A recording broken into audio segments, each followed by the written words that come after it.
Okay, so this is... Hold on, let me like turn off my...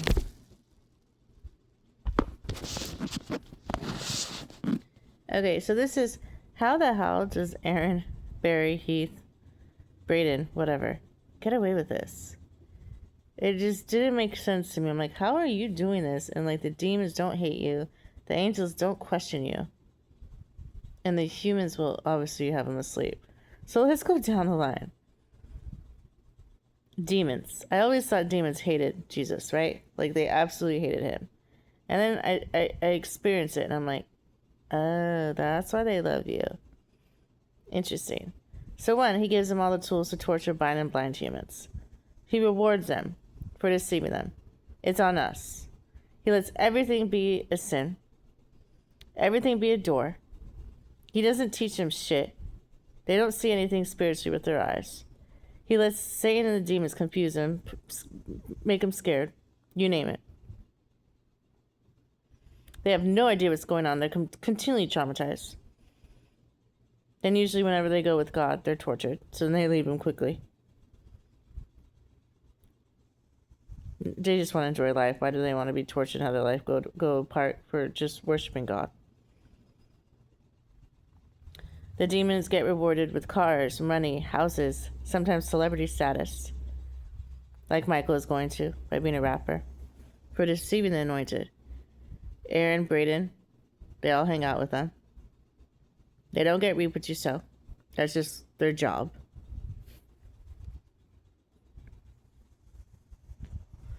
He lets them torture humans in portals. Doesn't even give a shit. He sees us as monkeys.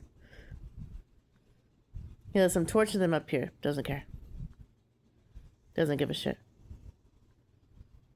Doesn't see what they're doing as evil. That's just their job.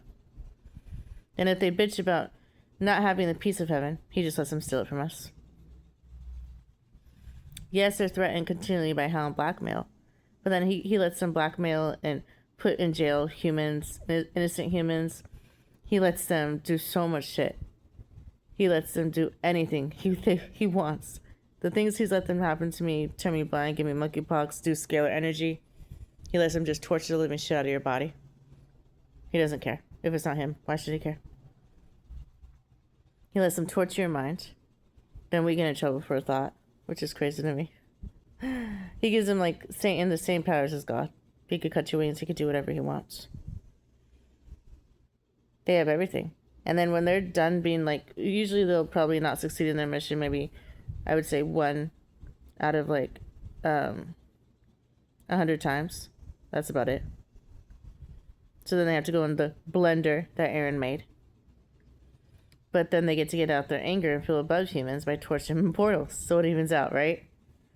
And then they get to have all this fun being Sour Patch Kids and making certain different torments in hell and certain different torments up here.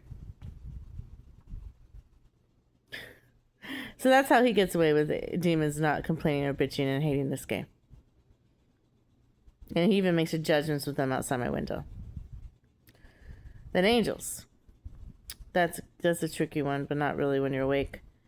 So he allows all this. The binding, the blinding, the no education, the wars. He just lets demons and Satan do whatever the hell they want, basically. He's allowed it for like 6,000 years. Like, literally, he gives them every tool, lets them see the spiritual realm, lets them do whatever they want. And blames humans. Then, he'll look bad to humans because he's obviously not being a dad. So then he'll be like, oh God, stop that. A door's open. I don't want them to get in a car accident. They're going to lose both their legs. Oh God, did you go to them and preach to them? Like, it's going to change anything.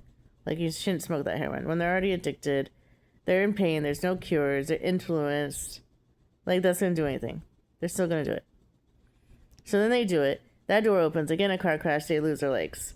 Then he's like, no, we'll make this beautiful. He has cures. He doesn't give them. He doesn't give anybody the cures. They can make a leg with you with 3D printing overnight. He won't allow that. And I'm sure he's like, well, no, I'll make them strong. I'll make them grateful. They deserve it from their past life. They'll bring their cousin and their uncle close to them. They'll learn lessons of strength and gratefulness. So he just blah blahs to them. And then the angels, have to watch it. So of course they have to become desensitized and hardened to that. Because now they see their cousin or aunt or uncle changing. Because now they can't walk. They're in a wheelchair. Now they see them sad. Now they see their heart hardened. Now they see them cursing God. So in reality, it didn't. What are you talking about? You just helped Satan. Well, he collects the money from insurance, collects the blood, sees their heart hardened, sees them hate God, sees them hate life, and sees them become bitter and jaded, hating to be in a wheelchair. Okay. But, you know, to angels, they're like, well, he tried to stop it. Well, he tried to make it beautiful. What the hell? Then to humans, they're blinded and blinded. Most of them don't even know.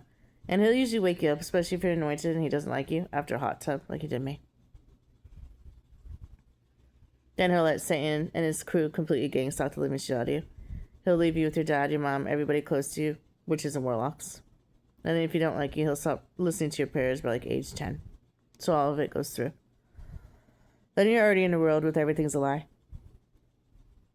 Indoctrination, mind control, brainwash, trauma. And if you dare even go to God after all that, enjoy. You're going to be literally tortured. And no matter how many works you do, how much you believe, how much you love, how much you have grace, he won't. It doesn't matter to him. Are you making him socially comfortable with the demons? Are you pretty? Do you give sex? And did you already screw over your husband where he doesn't like you? Then you're done. You're straight up done. He'll send somebody to manipulate you and hurt you. 100%. Like you did me. Like how Marcos gave me a Tupac to destroy me. How he let David's little hot tub go through because he was jealous. But then I guess he looks like a good person to humans, even though he basically uses them as an ATM machine to demons and a punching bag to demons. And we're supposed to call it the way. But I don't know. Like I said, like stopping, instead of losing 2 legs, you lost 1. But you should have known that door was, you shouldn't have opened that door. And it's like the most innocent things. Like tarot cards or whatever. That he puts around the world. Has people influence you of. Doesn't tell you the spiritual consequences. It's not like we could hear God or see God. Nothing. We can't call God. And you don't even know that God's all around you speaking through absolutely everything, every second of every day, unless you're awake. Then once you're awake, everybody says you're crazy.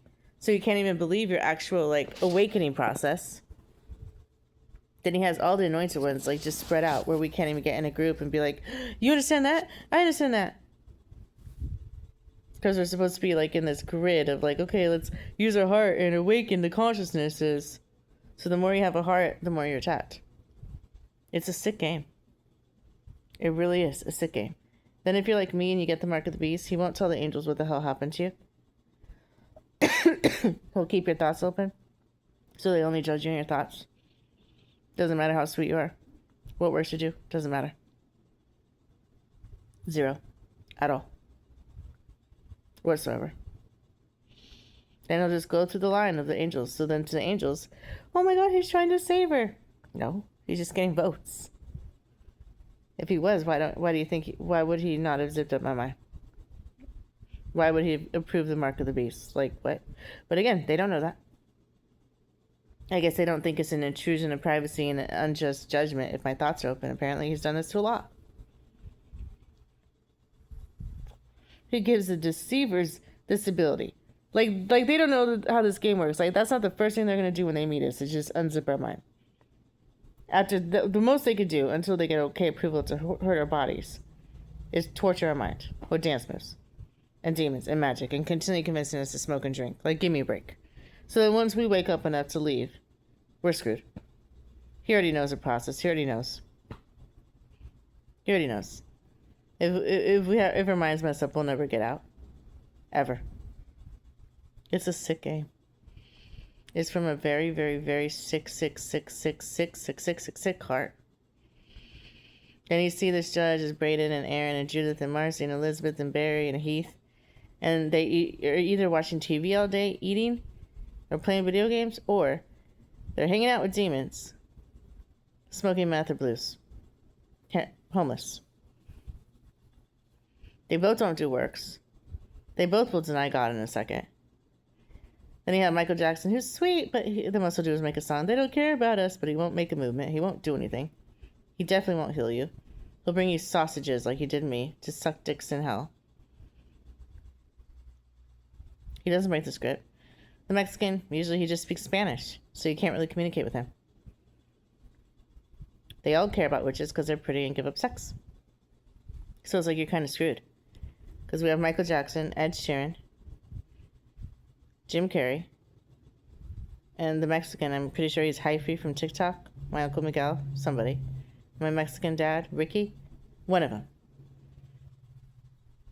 They don't really, they all, I've experienced them all, they will all automatically, without even a question, go straight to a ritual. If you have like one bad thought. And then it's hard to communicate to angels because they'll always have their armor. They'll always have the Holy Spirit. They're never gang stalked. Demons don't have the ability to take their heart, their armor, their hedge. Nothing. They'll never have the mark of the beast. So, like, they don't know how bad a mind could get. Because they never experienced it. So when they come to me, they just are so sickened that they can't even compute a mind that we can't even control and could be that dark. Because they've never experienced it. It's trying, they can't even comprehend it, that they automatically go to rituals. They're so sickened by it because they're so pure. And even if I explain it, it doesn't even matter to them. They're still like, no, you're taking away my peace. Can you help me? I'll pray for you. I'm like, no, like, can you literally, like, get this back? They won't. The rules of the game. So you have somebody who's been deceived, or that God just doesn't like the simulation, or the husband doesn't want, and they're screwed. Nobody will ever help them in this game. Those get sicker, no matter what works they do. The deceiver will always keep everything in his little backpack of all the stuff he stole. Our heart, everything. Without my heart, I remember my thoughts getting dark. So I could see why they would think that my mind is my heart. It didn't make a very big difference, but what made the biggest difference was the mark of the beast and the rocks. Like, after the rocks, my mind was shot. It was done. So then uses that as an excuse. Well, I saved her. See, her mind's so dark. Uses that. Blames the drinking. Says, well, I gave her 1 billion chances. Then I even gave her that apartment. So then we look at the bad ones, not him. For not actually zipping up our mind or getting us back anything. And then if he does, he'll come when it's complete. Like when the Bo Steve said no. Then he'll give it back. Then he'll use our thoughts as an excuse. Then have it all prepared in a tent and take it all away. Slithery. I don't like it at all. Then call it a chess game. Or like Felix, when he gets that vote of MLK, he comes behind my head for who knows how long. And just literally locks it up. And puts the N-word. Because apparently the god of this universe is African. I don't know if he's Michael's dad, Kevin Hart. I don't know if he's Samuel Harris. I don't know if he's, who else would be black? Buddha? No, Buddha's a deceiver, but okay. I don't know who he is. But he is basically the tippy top. Him and the Mexican. And then it goes down from there. Heath and everyone else. So that's kind of what we're in, and it's messed up, man. It's sickening. There's just nothing but psychological abuse and pain continually on this earth. It's played like a tablet game.